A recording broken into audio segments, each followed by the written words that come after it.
कितनी अजीब है दुनिया, निरंतर चलती रहती है अपने अपने क्रम से। दिन आता है, ढल जाता है, रात आती है, चली जाती है। पूरी प्रकृति चलती रहती है बिना विश्राम के। कोई नहीं रुकता किसी के लिए, पर मानव हरदम रुक रुक कर चलता है। अतीत कभी उसका पीछा नहीं छोड़ता और भविष्य के खुशहाल मधुर सपने देखने से वो बाज नहीं आता। जानता है सपने पूरे नहीं होते, फिर भी देखता है दिवा स्वप्न। ये भ्रम कि आने वाला कल अच्छा होगा, उसकी आज की कड़वाहट कम कर नहीं कर पाते, पर चुम्बक पर लगी मिठास की तरह दो पल ही सही मुंह के कौशल्यपन को चांद को रोटी बताकर बहलाने वाली माँ की तरह बहला फुसला कर आगे की जिंदगी जीने के लिए तैयार तो कर ही देती है। हर सुख के साथ दुख बिना बुलाए चला आता है और दुख के बाद सुख की प्रतीक्षा जीने की जी विषय जगाए रखती है। वक्त आगे बढ़ता रहता है, घड़ी की सुई घूमती रहती है, पर कभी कभी गाज गिराने के लिए वक्त की सुई पीछे भी घूम जाती है। रत्ना के वक्त की सुई आज पीछे की ओर घूम गई। जब बरसों बाद फिर से उसे सुनने को मिला वही डायलॉग, तुम बहुत बुरी हो माँ, कितना कुछ उधड़ गया इस एक वाक्य की कैंची से।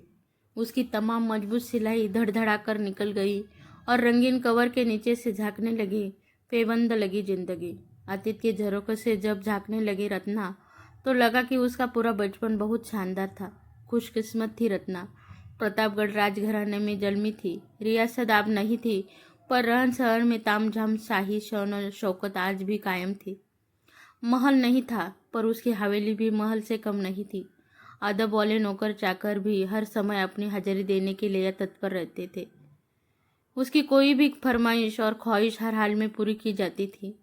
भाई वीरसेन और रत्ना हमेशा फूलों के बिस्तर पर सोए, सोने चांदी की थाली में भोजन किया। बिन मांगे इतना कुछ मिलता था कि मांगने की जरूरत ही नहीं पड़ती। स्कूल कॉलेज की गलतियों में उछलते कूदते, किताबों और नोट्स का आदान प्रदान करते, एनुअल फंक्शन के नाटकों में अपना किरदार निभाते, कॉफी हाउस में कॉफी की चुस्कियों के बीच सोमेश के साथ कब इश्क परवाना चढ़ा पता ही नहीं चला। कितना विरोध सहन किया, कितनी बंदिशों का सामना किया। लगभग 4 साल मनाती रही बापूसा को।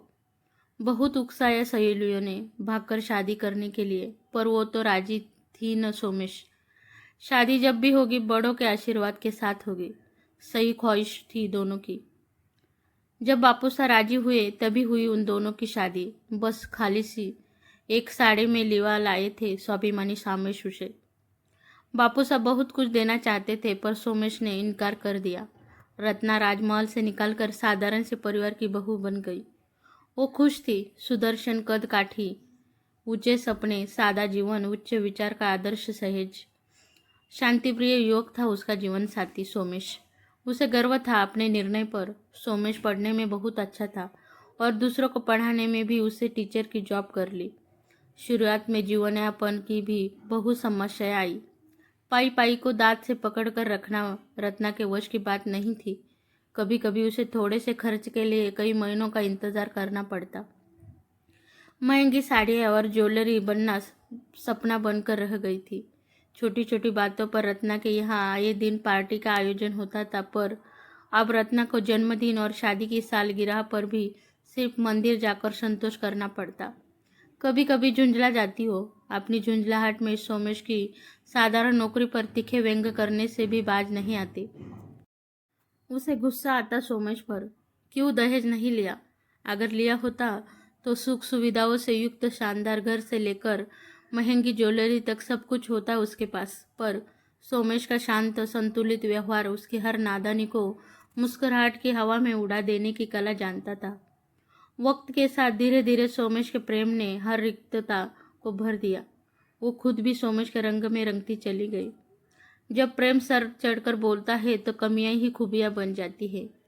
अब जरूरतें इतनी ही थी जितनी पूरी हो जाती। आगे चलकर सोमेश कॉलेज के प्रोफेसर हो गया। बहुत शानो शौकत न सही, पर बंधी हुई आमदनी जीवन की जरूरतें पूरी करने के लिए पर्याप्त थी। अब 2 बच्चों की मां रत्ना का पूरा ध्यान बच्चों की परवरिश पर था। रत्ना ने बचपन से लेकर जवानी तक जाने कितने बच्चों को गलत संगत में पड़ते देखा था, कितने बच्चों को आवारा होकर उजड़ते देखा था। जाने कितनी बार पढ़ा, कितनी बार सुना कि बच्चे सही परवरिश के अभाव में शराब सिगरेट पीने लगते हैं और अपना जीवन बर्बाद कर लेते हैं। उसके भाई वीरसेन को भी तो नशे की ऐसी लत लगी कि जीवन तबाह हो गया उसका और उसके पूरे परिवार का। सारा धन, जमीन, जायदाद सब भेंट चढ़ गया इसी नशे की। माजिसा बापूसा को जिंदगी भर अफसोस रहा कि वीरसेन ने उनकी दी गई आज़ादी और पैसे का दुरुपयोग किया। 10वीं के बाद वीरसेन को बाहर हॉस्टल में पढ़ने भेजा था, वही उसे नशे की लत लग गई। दारू से लेकर चरस, गांजा, हीरोइन, जाने कौन कौन से पदार्थों का सेवन करने लगा था वो। बात जब घर तक पहुंची, बहुत देर हो चुकी थी।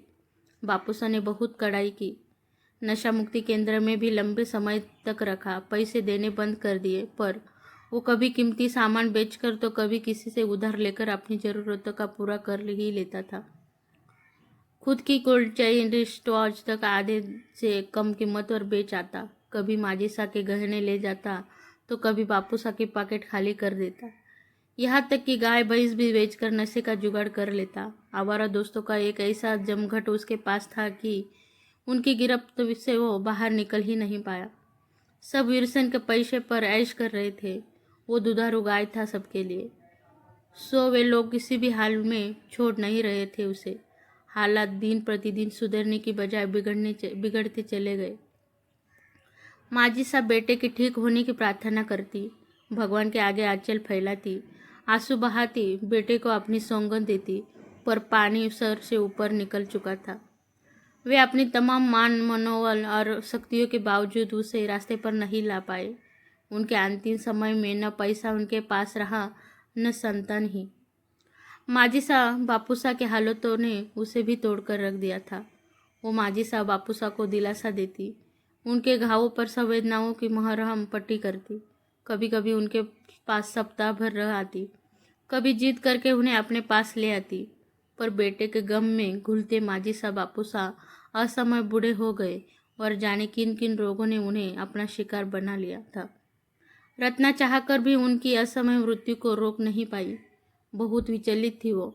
भाई वीरसेन के कारनामों से सारी प्रतिष्ठा, धन, रुतबा सब कुछ नशे की भेंट चढ़ गया था। वीरसेन का परिवार पाई पाई को मोहताज हो गया। भाभी अपने बच्चों को लेकर पीहर चली गई। वीरसेन ने कब, कहाँ, किन हालातों में जीवन जिया जानती तक नहीं रत्ना। बचपन ने साथ खेले भाई की मौत पर 2 आंसू तक नहीं बहा पाई वो। वीरसेन सोहे तबाह हुआ ही, पर साथ में पूरी परिवार की तबाही का कारण भी बना। वीरसेन की जिंदगी के काले पुष्टों ने रत्ना को पत्थर दिल बना दिया था।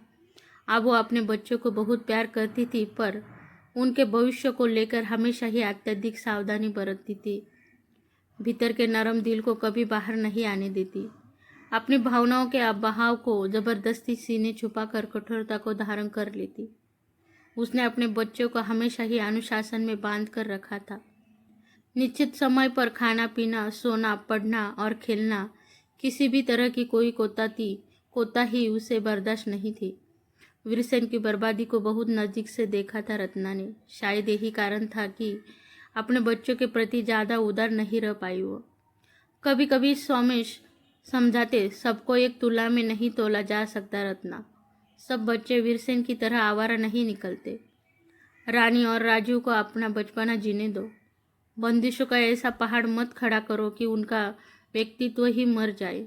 इस पर रत्ना प्रतिकार करती, देखो सोमेश, तुम बच्चों के मामले में ना ही पढ़ो तो अच्छा है।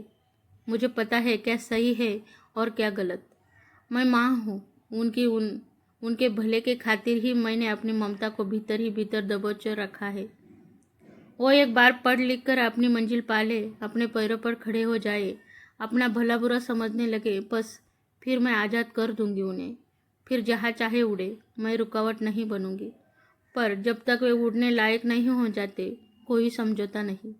सोमेश, मैं न तो इतनी लचर पेरेंटिंग कर रही हूँ कि बच्चे बिगड़ जाए, न ही रबर पेरेंटिंग की बच्चे टूट जाए। मैं उस कुम्हार की तरह हूँ जो भीतर से सहारा देने के बाद ही बाहर चोट करती हूँ। सोमेश उसकी दलीलों का मुकाबला नहीं कर पाते तो चुप हो जाते। दिन महीनों में और महीने सालों में तब्दील हो जा रहे थे। रानी और राजू दोनों ही पढ़ाई में बहुत अच्छे थे। प्रोफेसर, पिता और माँ के कठोर अनुशासन में बड़े होते बच्चों की जब भी कोई जिद पूरी न होती, सीमित सी पॉकेट मनी न फिल्म देखने की इजाज़त देती, न ही रेस्टोरेंट जाने की।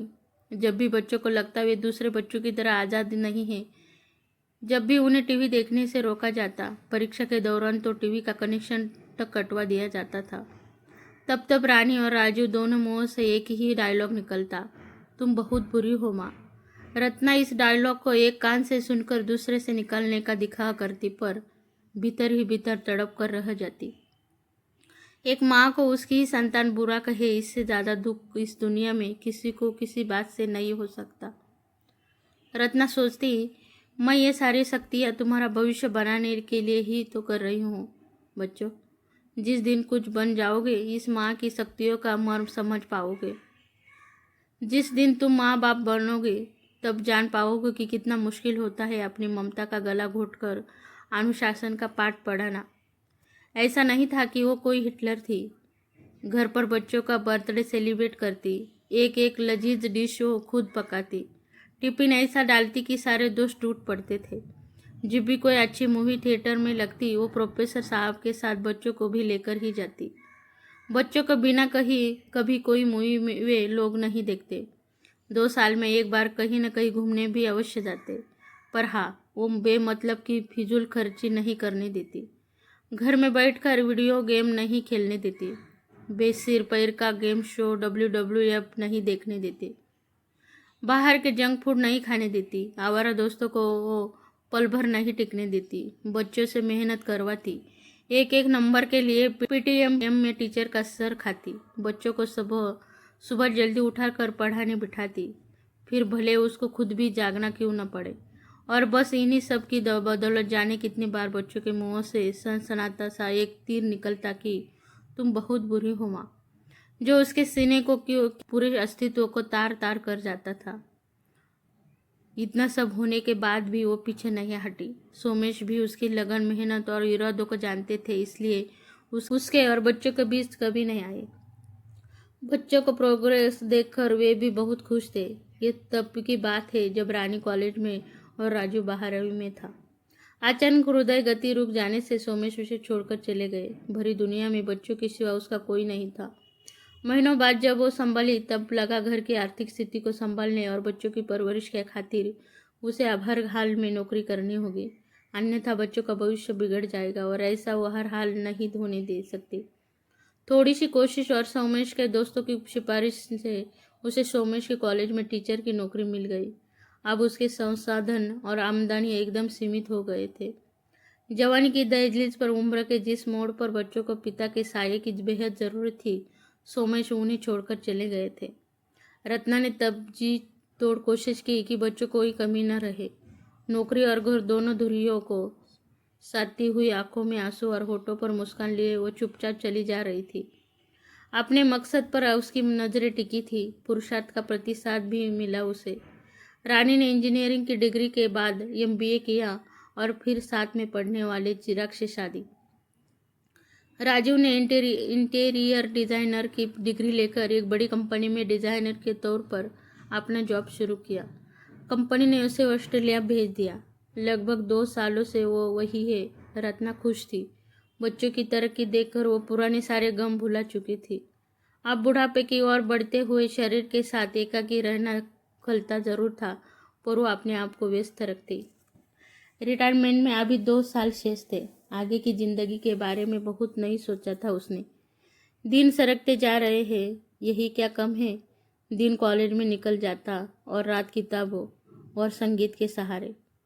ऐसे में साल भर की शादीशुदा बेटी 2 दिन पहले जब अपना सूटकेस उठाकर पति चिराग से झगड़कर उसके पास चली आई, तो उसके जिस्म पर आकाश की तमाम बिजलियां मानो एक साथ गिर पड़ी थी।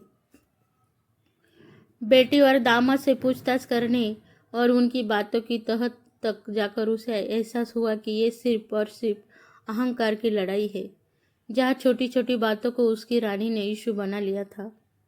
रत्ना जानती है, छोटे मोटे झगड़े हर पति पत्नी के बीच होते हैं, पर इसका मतलब ये नहीं कि आप घर छोड़कर चले आओ। रिश्तों को बनाना आसान होता है, पर ताउम्र इन्हें सहेजना मुश्किल। तिल का ताड़ बना लेना किसी समस्या का हल नहीं होता, जबकि आपकी समझदारी से हर समस्या की समाधान निकाला जा सकता है। रत्ना ने प्यार से समझाया रानी को। देखो रानी, मैं यह नहीं कहती कि तुम किसी अत्याचार को सहन करो, किसी की गुलाम बनकर जियो, किसी को स्वाभिमान पर चोट पहुंचाने दो, पर इसका मतलब यह भी नहीं है कि तुम पति से बेमतलब लड़ झगड़ कर मेरे पास रहने चले आओ। अपनी गलती को गलती न मानो। बिफर गई थी रानी। जानती हो, जवानी में तुमने कभी डिस्को नहीं जाने दिया, सहेलियों के साथ फिल्म भी नहीं देखने देती थी तुम। कभी जरा से खुले कपड़े पहनती तो तुम्हारी टोका टाकी चालू हो जाती थी। पर अब तो मैं खुद कमाती हो, तब भी क्या अपनी पसंद से नहीं जी सकती? पहले तुम और अब तुम्हारा दामाद। जरा सी बियर क्या ले ली मैंने उस दिन? पूरे 2 दिन तक बात नहीं की मुझसे। मुझे नहीं पता था कि इतने खुले विचारों को होने के बावजूद इतना दाकियानु से निकलने का मेरा पति चिराग। और तुम कहती हो वही चली जाओ वापस। तुम मेरी माँ हो या मेरी दुश्मन? रानी ने पाँव पटकते हुए कहा। मैं तुम्हारी माँ हूँ रानी, इसलिए कह रही हूँ, सही रास्तों का चुनाव ही सही मंजिल पर ले जाएगा। ठंडे दिमाग से सोचो, तुम्हारी जगह अगर शराब पीकर घर आता तो तुम्हारे दिल पर क्या बीतती? बियर पीना, भड़काऊ वस्त्र, देर रात तक चलने वाली डिस्को हमारी संस्कृति का हिस्सा नहीं है। आधुनिकता का झूठा दिखावा हमें कभी कहीं का नहीं छोड़ता बेटी। चिराग तुम्हारे हित की बात करता है तो तुम्हें बुरा लग रहा है।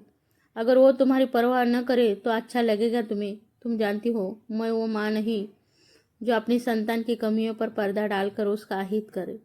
अगर गलती तुम्हारी है तो उसे स्वीकार करने में कैसी अहंकार से किसी समस्या के समाधान नहीं होता मेरी बच्ची।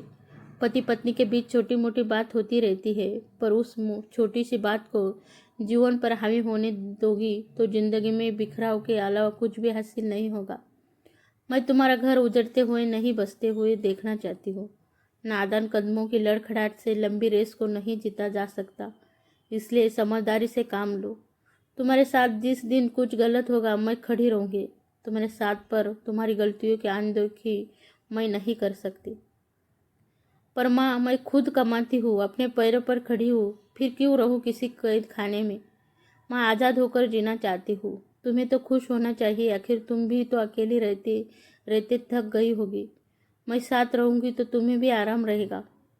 रानी ने रत्ना का हाथ पकड़कर चापलूसी भरे स्वर में कहा। घर कोई कैद नहीं होता रानी। पंछी चाहे जितना लंबी उड़ान भरे, शाम को थक कर अपने घोंसले में ही लौटता है। आसमान में तो विश्राम की गुंजाइश ही नहीं है। धरती को छोड़कर जीने की चाह हमें कहीं ना कहीं छोड़ती है। अनुशासन को जंजीर मत मानो रानी। अनुशासन विहीन समंदर सुनामी के अलावा कुछ लेकर नहीं आता। और हाँ, मेरी चिंता तो तुम रहने ही दो लाडो। मैं अपनी जिंदगी अभी आराम से जी रही हूँ। मुझे सहारे की आवश्यकता नहीं। जब होगी तब तुम्हारे पास खुद आऊँगी। तब चाहो तो नाती की परवरिश की जिम्मेदारी बेशक मुझे दे सकती हो। तिरछी नज़रों से रानी के चेहरे के मनोभावों को पढ़ते की कोशिश करते हुए रत्ना ने कहा। रानी ने कितना सुना, कितना समझा, कितना स्वीकार किया, कहा नहीं जा सकता। तुम बहुत बुरी हो माँ। कहते हुए रानी सूटकेस में कपड़े रखते हुए चिराग को फोन करने लगी तो रत्ना ने चैन की सांस ली। महीनों बाद घर आई बेटी का ऐसा स्वागत तो कतई नहीं करना चाहती थी, पर क्या करती। वो एक ऐसी माँ थी जो अपने बच्चों का हित साधने के लिए अपने दिल पर पत्थर रखना जानती थी। वो ऐसी माँ नहीं थी कि बेटी की गलतियों के लिए दामाद को दोषी ठहरा दे। वो एक मजबूत और सुदृढ़ सोच वाली माँ है, जिसे अपने बच्चों की खुशियों के लिए बुरा बनकर रहना पसंद है। मैं बहुत बुरी हूँ बच्चों, पर तुम्हारे भविष्य की सुरक्षा इन्हीं बुरे हाथों में है, सोचते हुए रत्ना अपनी नम आंखों को बेटी से छुपाती हुई मुस्कुरा दी। तो दोस्तों, हमारी आज की कहानी आपको कैसी लगी कमेंट में ज़रूर बताना, और अच्छी लगी तो लाइक करना, शेयर करना, और हाँ, अगर चैनल पर नए हो तो चैनल को सब्सक्राइब ज़रूर करना। धन्यवाद।